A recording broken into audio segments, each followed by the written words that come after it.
All right. What's up, mi dueles? Episode 36. Paul Thomas, Highlands Powered athlete. This guy is the epitome of a beast. He has been on the national scene as an endurance athlete for close to 40 years since he raced track in college, University of Arkansas, and now he is a coach, gravel extraordinaire, and just an all-around awesome guy. We spend about 45 minutes together talking about his philosophy on training, his philosophy on life, recovery, how he kind of looks at building what he builds as an athlete, and very insightful. I'm really grateful for the time Paul spent with me, and I kind of wish deep down that we were spending a lot of times together. Paul, if you're listening, hopefully we can figure out a way to train together and ride with this guy because he is the best. So grateful for Paul, thankful for the time he spends with us. Enjoy. Thank you, Paul Thomas. Thank you, Highlands. I hope this is a great episode and everybody learns a lot. All right. See ya. All right. What's up, everybody? Welcome to Mi Duele Podcast. Joined today by Mr. Paul Thomas. Welcome, Paul. Thank you. Thanks for having me. You bet, man. Grateful to have you. Me and Paul got connected through Highlands, so sponsor the team. Highlands has been there it is on a shirt. Paul's a sponsored Highlands athlete. And Mi Duele has been a sponsored athlete group, team club for the last 3 years with Highlands. So we got connected.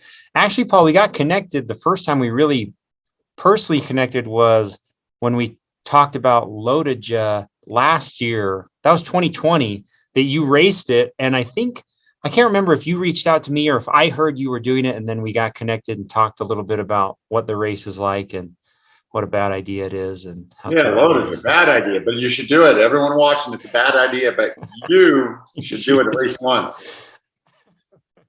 So that was fun to connect there.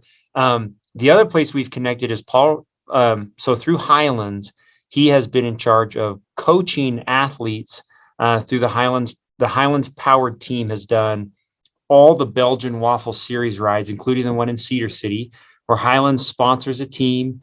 They all ride these gravel races, and Paul coaches and trains and helps the teams move through the BWRs to make sure that they're fit, they're ready, they know what's coming, and kind of enjoy the experience as a group in the BWRs. Is that a good explanation of kind of what you did with them, Paul, for BWR? Perfect. And okay, cool. Exactly. We just try to check all the boxes, fitness, brain, what they're thinking, what they're expecting, making sure they've got the right bikes and wheels and tires, and great group. Excellent group. If you go to the internet, it's very easy to research Paul. I did this morning and looked at his race history. Man, you raced a lot of bikes in the last 10 years. A pretty impressive collection, including, let's see, you won your first U.S. championship. We talked about this. You won a championship at 11 years old when you ran a mile in 4:55, and then you followed that up with a national high school title in 1987. That's true, right? Yeah, no, that's true. Probably even some good stuff in there I didn't include, but yeah, those kind of bookend. About every 7 years, I like to do something good. That's cool. So he's won 12 professional and state championships. The most recent that I could find was the 2020 Arizona State Hill Climb Championship and the Tour de Tucson Tandem, right? In tandem in 2019. And then the Arizona State 40K Time Trial Championship. So, I mean, there was a lot we just added another one just the other day with Tour de Tucson. Oh, nice. Okay. Did you and Floyd?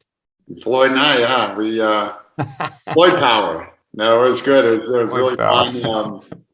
But, all those things, the diversity and all these things that we're talking about, running, duathlon, cycling, then you have mountain biking and tandeming and all that stuff. That's a good recipe to keep going. Very cool. Well, Paul is a accomplished endurance athlete, which is what this group it is, as we talk to Mi Duele podcast listeners. So I thought it would be really fun to have Paul to talk about his experiences, his life, kind of the wisdom that he's gained both in fitness and more importantly, just like lifestyle choices, things that he has seen others do as a coach that can help a lot of the dads or weekend athletes on the team be better both personally as well as on the bike. So maybe we could start there, Paul, like a little about your history, how you live, like what you do, how you got into all of this as a professional. Well, I started when I was a kid with running, and that was by chance. As I never looked at running as a sport. You play football and all that, but I was good at running laps. So anyway, that evolved into running, and I've never been burnt out. And I think that's the key thing. Maybe one of the big takeaways anybody watching here is, and then maybe a longer talk than our podcast or whatever we're doing here, but how do you keep this fun? And it's easy to follow the groups of the thought processes and worrying about the wrong stuff. And I just worry about, I don't have a severed spinal cord. I've got sunshine. I have people to mainly people to ride with. And you have all that stuff, and all of a sudden it's fun. If you can, manipulate in your brain, we do this stuff because we can, instead of trying to worry about your upgrade from a 3 to a 2, or getting that Kona, the life's going to be different if you make it to Kona and all that. And it doesn't make a difference. None of that, to me personally, none of that stuff makes a difference. But if you're enjoying what you're doing and the people you're doing it with, there is the key to not only doing it, being in the game for a long time. We're not a failure if we don't race bikes or triathlons or whatever for the rest of our lives. But we are supposed to continue to exercise, like brushing our teeth. We keep doing it, right? It's healthy. But, and if you want to go fast, if you actually want to be there doing it and your brain isn't all doing backflips, you're going to do better. So you're going to be doing it longer, and you're going to be doing it faster if you actually find a way to enjoy it. And I think that's probably the missing element with a lot of coaching and a lot of people reading. There's really not a lot of articles out there on how do you actually make it enjoyable for the years to come. And that's what I've done with Highlands. Is like, we put no pressure on anybody to do on these BWR teams. There's no pressure to be great, but to actually take the path of least resistance and enjoy the process. I tell everybody, if you finish with a smile on your face, call it a success, as long as it's a real smile. So, I've been good, I've been slow, I've been fat, I've been fit, I've been all that. And it's, really, to me, tranquility is just having the good mental and physical balance to do this stuff week after week, month after year, year after year, decade after decade. And so I found something that works for me, and those that I actually work with, and they can absorb that, then they figure out how, what this is really all about. And there's nothing wrong with somebody that wants to do it for 2 years and do everything they can and move on to the next thing. That's typically not the person that I like to put my energy into, because we're thinking two different things. I'm thinking, and anything I've won has never made my life better.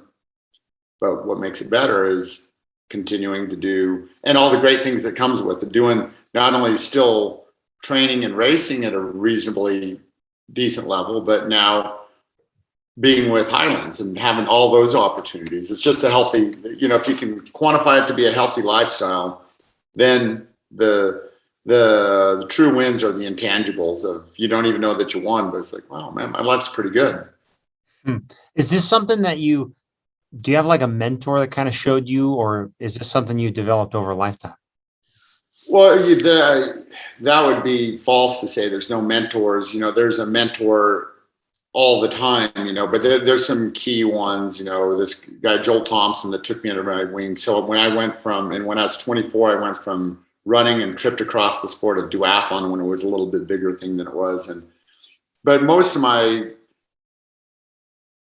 true inner thoughts are just a lifestyle. It has nothing to do with even athletics, but it's simply focusing, knowing what's important and throughout our days, and goals and all that stuff is I think so. I have kind of just a recipe that I've been doing this stuff since 1979, and whatever that formula is, I don't know how we got here, but I think it's a lot of us. I've never read books on anything. Not to say reading books is bad, but again, you'll keep hearing me use the word intangibles. There's things that you can't read about, and you actually have to learn firsthand by working with somebody. And but there's so many mentors out there. The list goes on and on. But through that, you come up with an end product of just wanting to continue to. It's part of your day. It's really that's simple as that. It's just part of your day. And a lot of times people are, "What are your goals?" I really don't have any goals. I have zero. I have no goals other than, and it's no longer a goal because it just keeps repeating. And occasionally there's some good stuff. There's still power in the legs, but that's not the goal. But if it went away, I'd probably go, wait, hold on a second. I remember that feeling, but somehow you keep getting lucky year after year of feeling pretty good. Yeah. Is that like if you were going to share your coaching advice with this group as if they were your BWR athletes? I mean, where does it begin? What do you start? What advice do you start giving athletes? Well, first thing I help anybody with, what is your life like? That's why I believe that this online coaching and everything where you don't talk to anybody. If that person, first of all, the coach, anybody listening right now, if you're trying to find a coach, so if you have a coach with all the certifications and another one with the other half of the certifications, but this coach actually cares, choose that coach. This coach up here, if he doesn't care, it doesn't matter what he knows. So you almost have to reverse engineer what's going on in your life. What's your job, your kids, your travel? Do you drink? Do you how much coffee? You mix all that stuff in, and you come up with a formula, and you reverse engineer and build and I just call it exercise. I don't even call it training, because training quantifies it means it's hard. And then you build from that. And if you don't build from that, you're going to run into a problem, because as I was talking to you earlier, we have TSS scores of which I never pay attention to that. Not to say it's bad, but what's your TSS score for life in general? And you have that. How do you quantify that? And I think that's the most important thing, is to build. You got to think about, if you have 3 kids, and sometimes I'm going to say, hey, you know what? Don't even think about doing loaded. You don't do the BWR if you have too much crisis, or maybe not even crisis, but just too much stimulation in your life. You have to pick and choose if it's even correct time to do any of this stuff. But to build just a baseline existence for somebody, you got to know what's going on with their life.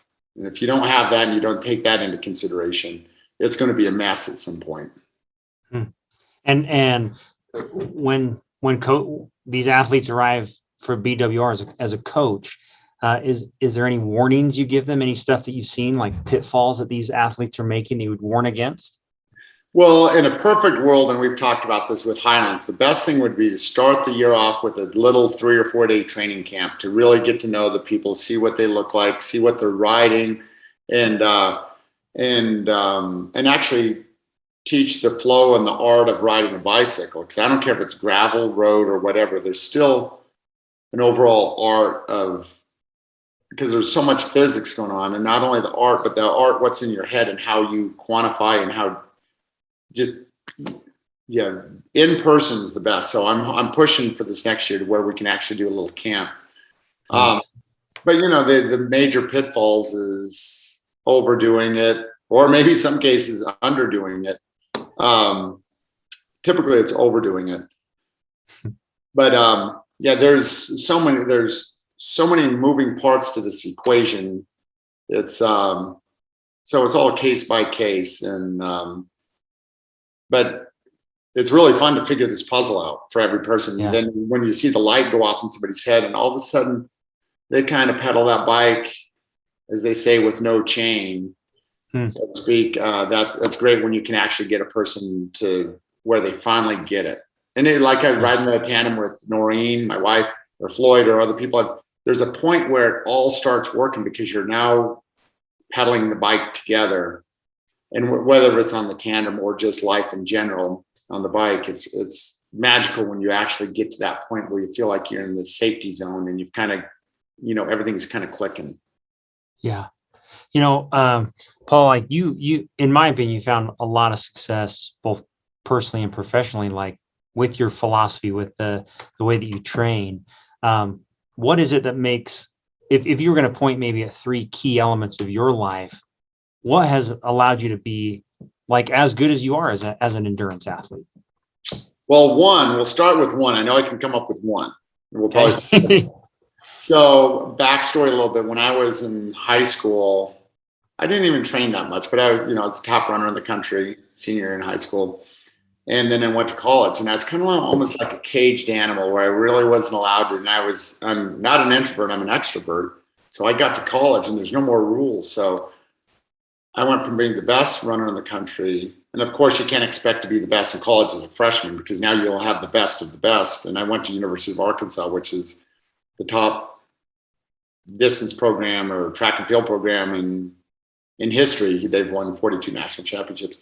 But now I'm living my life wrong. Instead of sleeping 8 hours a night, 9 hours a night, 40 miles a week, 8 hours a night, 0 alcohol, no late nights, to 75, 80 miles a week, going to bed at 2 or 3 in the morning, and maybe having too many of those other beverages on the weekends. And all of a sudden I went from here to here. And at one point I was thinking, God, I think my high school coach was better. And I'm saying this about the greatest John McDonald, the greatest coach in NCAA history of any sport. And it wasn't that, it was sleep. So number one is sleep. If you don't have your sleep down, and and when you have it down where you're just sleeping at the same time every night and you're not having to think about it, yeah, I got another one where you're just actually doing it. That's part of your routine. Sleep is more important than any workout. If you're not sleeping, there's nothing there. Like I didn't sleep a lot over the last few days with El Tour de Tucson with a whole house full of people. It was great. It was fun. But because I'm backwards between the race and then no sleep and the excitement, the system's got to shut down and recalibrate and get the sleep back in order before I even get on the bike again. Because otherwise it's just, you're riding in the mud and you're riding off into the sunset, the wrong sunset. So sleep is probably the most critical thing that I could say for any endurance athlete, any athlete. As a matter of fact, any person. If you want to be a better mother or father and you sleep 5 hours a night, 2 hours a night, well, you're going to be better at whatever you do if you actually have sleep. You're going to bed at the same time every night, waking up at similar to the same time every morning. And just, so that's number one. And that should be number 2 and number 3 as well. But there's nothing to sell behind it, so it never gets talked about. You can't write an article on sleep and on the opposite page in the magazine. Wait, we don't have magazines anymore. But there's nothing to sell anymore on sleep except maybe a mattress, right? Right. But that's first and foremost because if you don't sleep, I don't care what you're doing. You're getting the miles in, but you're really not getting the miles in. Yeah. That's one. Have a structured, and that's could go off in 20 different directions. Have a structured program, that's made specifically for you. And then thirdly, choose who you train, your training partners. If you and I are riding all the time and you're half wheeling me all the time, it's stressful to ride with Stu. I don't want to ride with you anymore. So at some point I'm going to say, better yet, I'm the one half wheeling you and you have to fire me as your training partner. Choose your training partners wisely. And if it's fun, or I'm sorry, exercise partners. And if you have accomplished that, then it's joyful to be out on the bike every day.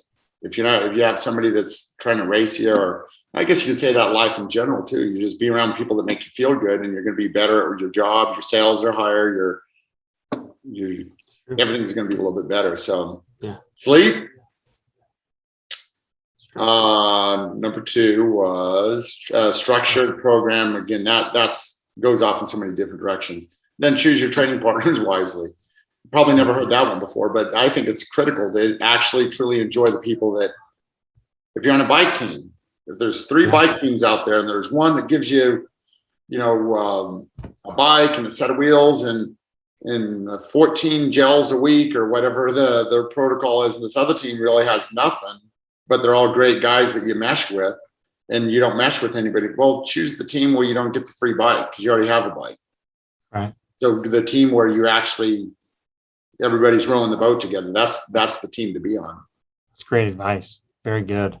I love that, Paul. I mean, as I look at your life, I would love to hear more about just your experiences. Like, is there anything that stands out from stories or highlights that you could share that would be fun, like a learning experience for everybody listening? Well, God, it's so different from sport to sport. Experiences. I would say that just the whole thing has just been I've never really sat down. By the way, one thing I suggest everybody do, I do keep a training log. I handwritten ever since 1985. So if I dug back and I'd be able to trigger something, but I would just say here's something for you. If you could go to a race by yourself, I went to this race in Dallas. I got back into duathlon and took a few years off in 99. It was the only time in my life, 96, 97, 98, I didn't do anything. I got the sales job, and that was my new sport. And I killed it. I was number 1 in sales every day. It was awesome, making money. Never made that much money as an athlete. And but then I said, you know what? I don't like this feeling. I stopped drinking for a month, stopped coffee, did everything, cleaned the system out. Then I made it 2 months, and I said, okay, I'm going to go for a 3rd month. And anyway, I stopped drinking. Long story short, then I get back into duathlon. First race of the year was the Dannon Duathlon in Dallas, Texas. And I went out by myself with nobody, didn't travel with anybody. And I won the race first race back, I won. I was kind of emotional afterwards. And I was like, wait, am I emotional because I won? But I think it was because I didn't have anybody to share the experience with. So if you can either go to a race by yourself and win, or go to a race with some buddies and have fun and get 5th, I'm taking the 5th place. And those are the experiences. They're endless. And a lot of times they're happening and you don't even know it. For instance, when Floyd, just coming in and doing a tandem race with somebody and I was going to do the single bike, and I was going to possibly try to win El Tour de Tucson on the single bike. But then he said, hey, are you and Noreen doing the tandem this year? And I said, no. And he said, do you still own the tandem? Yes. You want to do the tandem? Of course. And I probably would have done that with anybody. But it's just creating stories, and you're not doing it to create the stories. But then this last weekend, you have all the onlookers have seen what's going on, the synergy between all the people that I'm around. And by the way, everyone's invited. Don't sit on the outskirts. Come into the tent, come into wherever we're at, because you're also invited.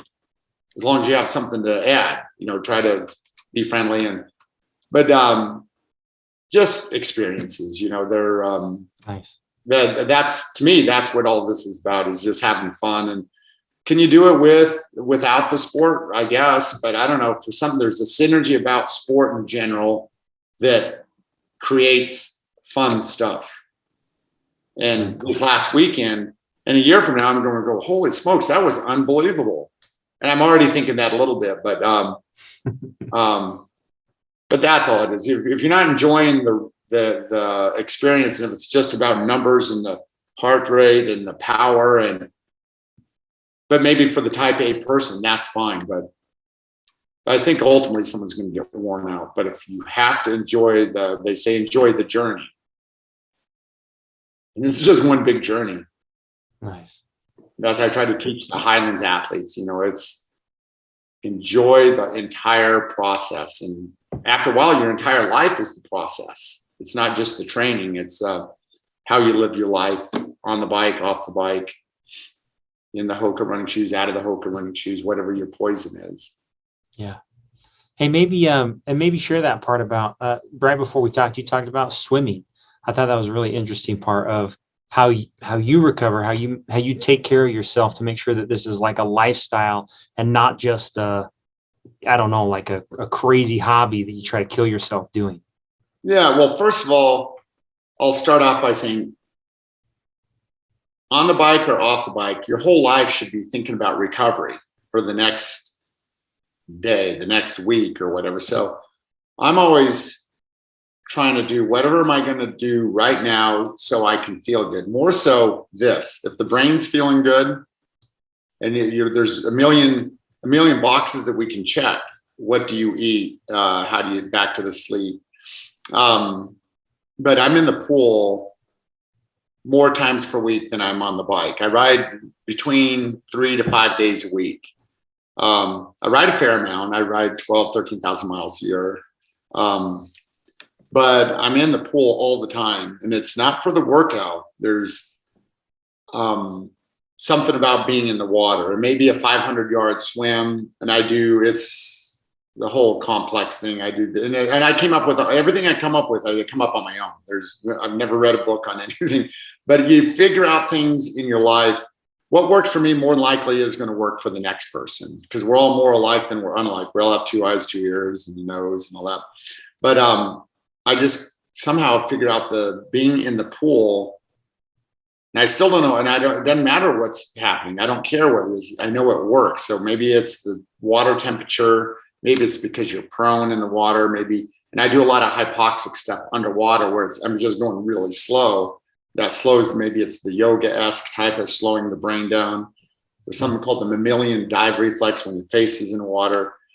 Again, who knows? Who cares? I don't even care what it is. It works. End result is there's nothing bad. It's not like we're taking a drug or anything. The pool is beautiful. So I'm in the pool probably, I don't know, 8 to 10 times a week. And it may just be for 15 minutes.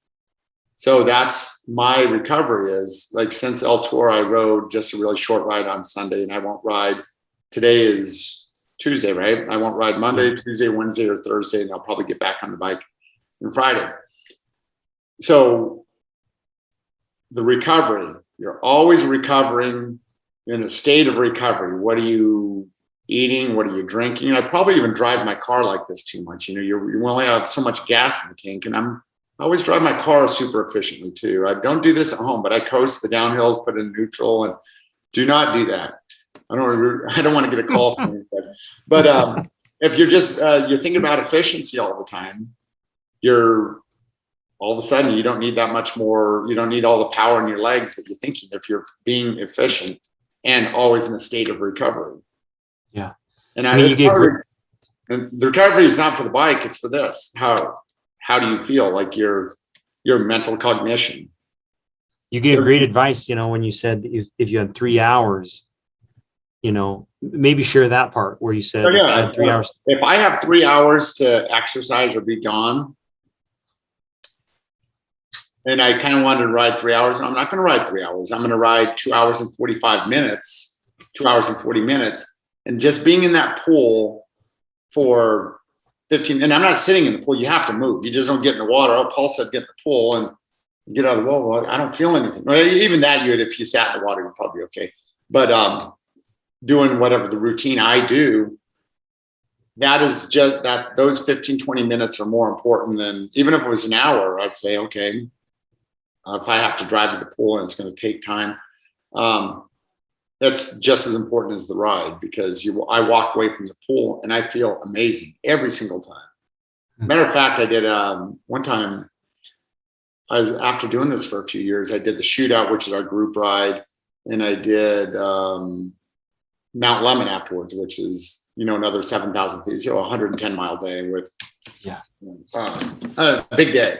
And I would do this, and then on Saturday, getting ready for Leadville, and then I'd go to the U of A pool. And I'm going to do a test, and I would sit in a lounge chair and get my heart rate as low as possible, and maybe 66, 67, just doing all the tricks to lower it. And then I'd go do the pool, and I'd come back out after going anaerobic a bunch of times. And come out, my heart rate's 44. But then if I sat there for that same amount of time I was in the pool, it'd still be 66, because I did that too. So that's the thing that works well for me, and I guarantee it work well. I'm not trying to sell anybody. There's nothing to sell on except your local rec pool. You're the money that you're gonna have to give them. But everyone should find those things that work for them. And the water. Someone please do the research and let me know what's actually happening. But I just know there's a good result that happens with that. So nice. Firm believer in.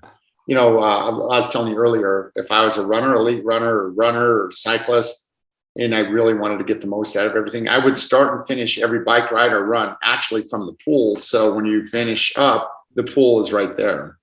Nice. Smart. Is that, I mean, when you're looking back on your life, is there anything that you would do different? Like, is there how you structure stuff? If I wanted to be a great athlete, and again, even when I guess I'm still pretty good, but in those formative years, from age 15 to 25 or 30, when maybe you could have made some Olympic teams or whatever, that I don't even know if that's the answer, because of all the mistakes I did, and a lot, I wasted, sabotaged all the great years. I mean, just sabotaged them. But I'm still doing it today. And I look at some of my former Razorback teammates, and they think I walk on water. How is he still doing this? Where they were, some of these guys, I have a friend that was a 355 miler, my roommate, college roommate, and he wouldn't be mad if I said this, but he was a big guy to begin with, 6'4", 180. He got up to 406, but he's on the sidelines, my biggest cheerleader. We put him on the Highlands team. He lost 50 pounds. But nonetheless, if you exasperate everything you have at those earlier ages, maybe because most of everybody does nothing now. They're still looking back on the glory days, which is awesome. I love to revisit the glory days, but I'm still making the glory days. Like even this last weekend, I love hearing the Razorback stories. I love them. And I tell them and I help remind everybody, because I've got a memory like an elephant. I remember every detail of everything. But why not continue to create healthy stories? And so that's one of my goals is with people from my past, is actually give them the platform to get back into this. You don't even have to be a racer, but we have to keep moving. There's something magical about having that, the body, the heart, the legs, the lungs, and working in conjunction. And I understand if someone has 6 kids, 5 kids, 2 kids, and, they chose a job and capital management, but somehow you still have to, slide in the exercise and that mentality, that mindset that goes with it. And I say you don't have to be a racer, but there is something about racing when you have to pin a number on your jersey. Then you go through all these healthy processes that you once did when you're younger, and you all of a sudden start remembering what it's like. And so I tell people you don't have to race, but sometimes it is okay to do.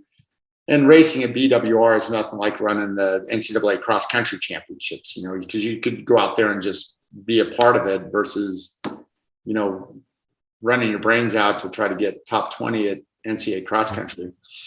But I guess I wouldn't change anything. I mean, I did it all backwards back then. Now I do it all perfect. And if I had this mindset, hindsight's 20/20, right? If I had this mindset back then, I'm, the runners, I beat Bob Kennedy, Mark Davis, Todd, I beat all those guys. They went on to make Olympic teams. But now I think they look at me and said, wow, this is amazing. So do it all when you're 25, or maybe have some pitfalls and do it wrong, but you're still at 53, able to, quite frankly, I'm a better athlete at 53 comparatively, not age graded, than I was when I was 20, because I was doing it all backwards. I was 29, 30, 10K runner. Whatever I'm doing now is probably similar to that, but now I'm 30 some odd years older. So, and this isn't about me. But my experiences, anybody that's watching, listening, or talking to another friend that's listening to this, how do you manage your life so you can continue to, and this is not about being good, not being a cat 1 or 2 or 5 or top Leadville finisher, but everybody has what's good for them. And it's always good to kind of have some parameters to stay within. We need guidelines, right? Yeah. It's funny when as you're talking about that, I thought about there's sometimes when I'm out in public places. So when I see people or I'm like at an airport and I'm not judging to be mean. I just feel sad sometimes to see like a person who I feel has like wasted the opportunity to take this incredible machine, this incredible body, and like make it do what it can do to spend a lifetime training a mind and your heart and your lungs and your legs, whatever you're training. And I feel sad sometimes when I see a person with that, I'm like, man, that body, it can't even get up the stairs. And it makes me sad. It is. Like, what? At kids, we were all the same. When we were 3, 4, we all played. We're on an equal playing field. We all played.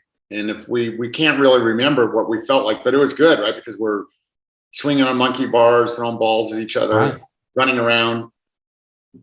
If everybody could remember what it's like, but then you see someone such as yourself or myself or the people that we surround ourselves, they stay on that at the high plane where these other people have just given up. And it's easy. It's a turn the screwdriver just a bit to the right or to the left a little bit to get you in that flow, but you got to somehow get in that flow. So if we're talking about an obese person or quite frankly, some guy that's a cat 3 and he wants to be a cat 1, but he's doing everything wrong. And if there's, and the free stuff, I'm in the bike business. I sell a brand called Squad Cyclist. I'll talk people out of buying a bike sometimes. We gravel and road bikes. When there's something that costs nothing, if they already have a good bike, buying a new bike isn't always the answer. But that's what the average cyclist thinks if they get the new bike. Now, and have a formula. And this all goes back to the people you see in the airport. But same with the cyclists. You take the low-hanging fruit. The low-hanging fruit generally doesn't cost much or nothing at all, like sleep. And so say you came to me and you said, hey, Paul, I've got the new Squad route and I'd like to upgrade. And I don't know, what are you on now? I'm on a Louth. Okay, is there anything wrong with it? No. Okay, so but you're ready to spend $8,000. Okay, all right, Stu, how much do you make a year? $100,000 a year.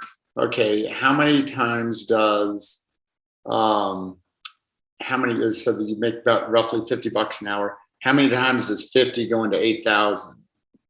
And we do the math, whatever that is. A month. Yeah. And I'm gonna say, okay, I'd love to sell you bikes, Stu, but the real answer is take $8,000 off of work. Don't buy a bike. And take that time off the bike. Maybe you're taking every Wednesday off of work or you're doing whatever and use that for that time to actually ride and do whatever. Get in the pool. Let's not forget about the pool. That may cost you $3 a session though. But what the low-hanging fruit is not necessarily buying a new bike. And let's not talk about how to buy on squads. Nice things. I like to get brand new people on bike. Those are my favorite people to get on bike. So,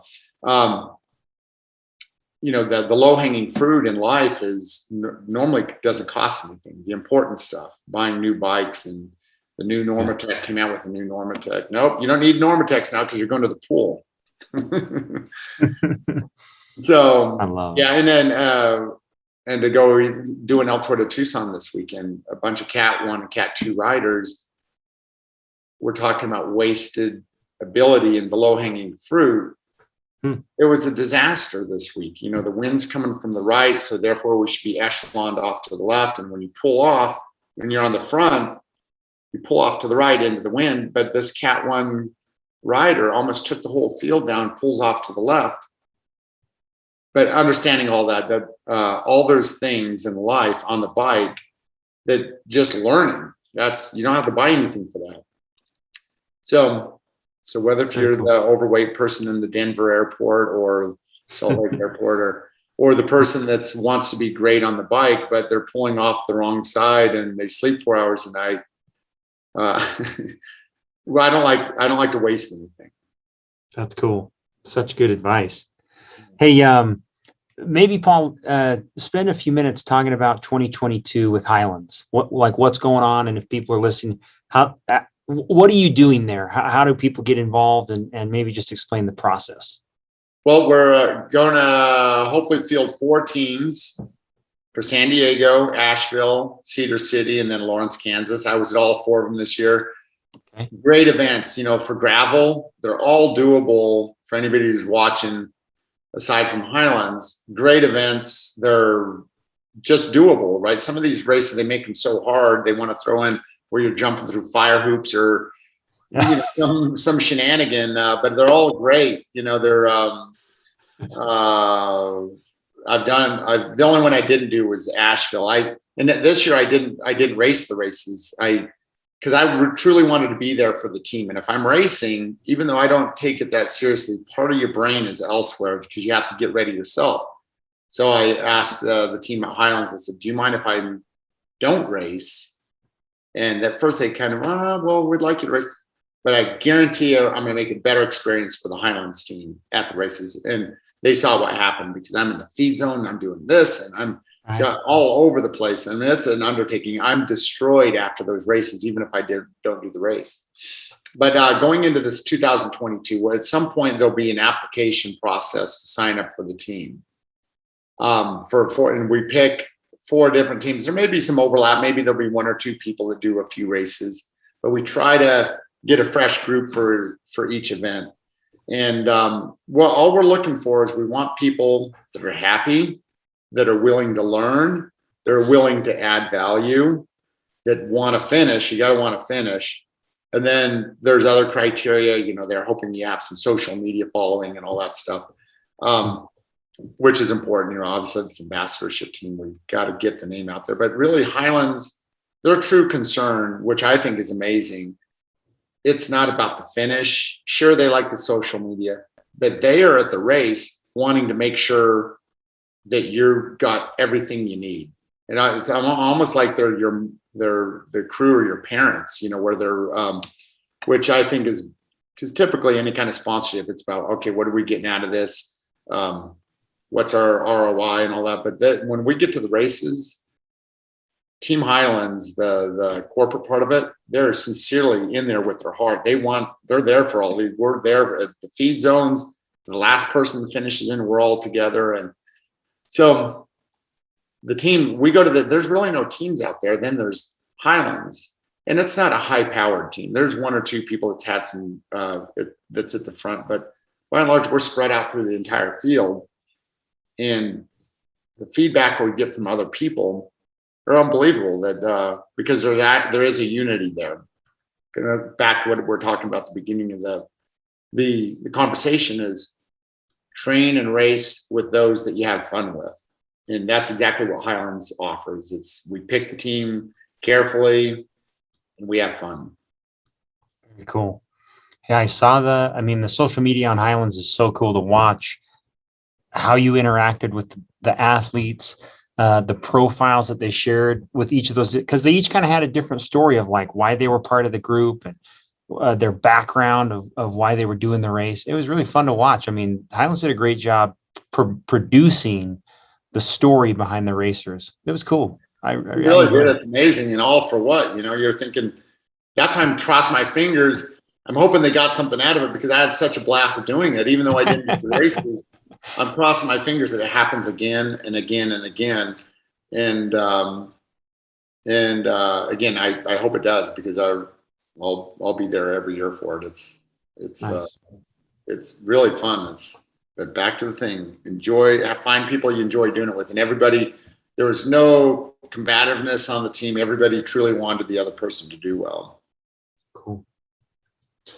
Well, Paul, as we kind of come for a landing here, any closing thoughts? Anything we missed? Well, I would say take this off season, as we call it. There's not a lot of racing. And how do you tiptoe out of a long year without completely shutting the system down and or sitting in your basement just still hammering out the intervals on your Wahoo kicker, what are you going to do to refreshen your brain and your body to go into next year? Because right now is critical. We talk about sleep. This is actually sleep now, because there's no events, but you have to recover. If you're an athlete that just trains 6 hours a week, there's no major downtime that you need. But if you've been getting ready for these BWRs and Unbounds and all these different races that we take part in, at some point you got to turn the engine off.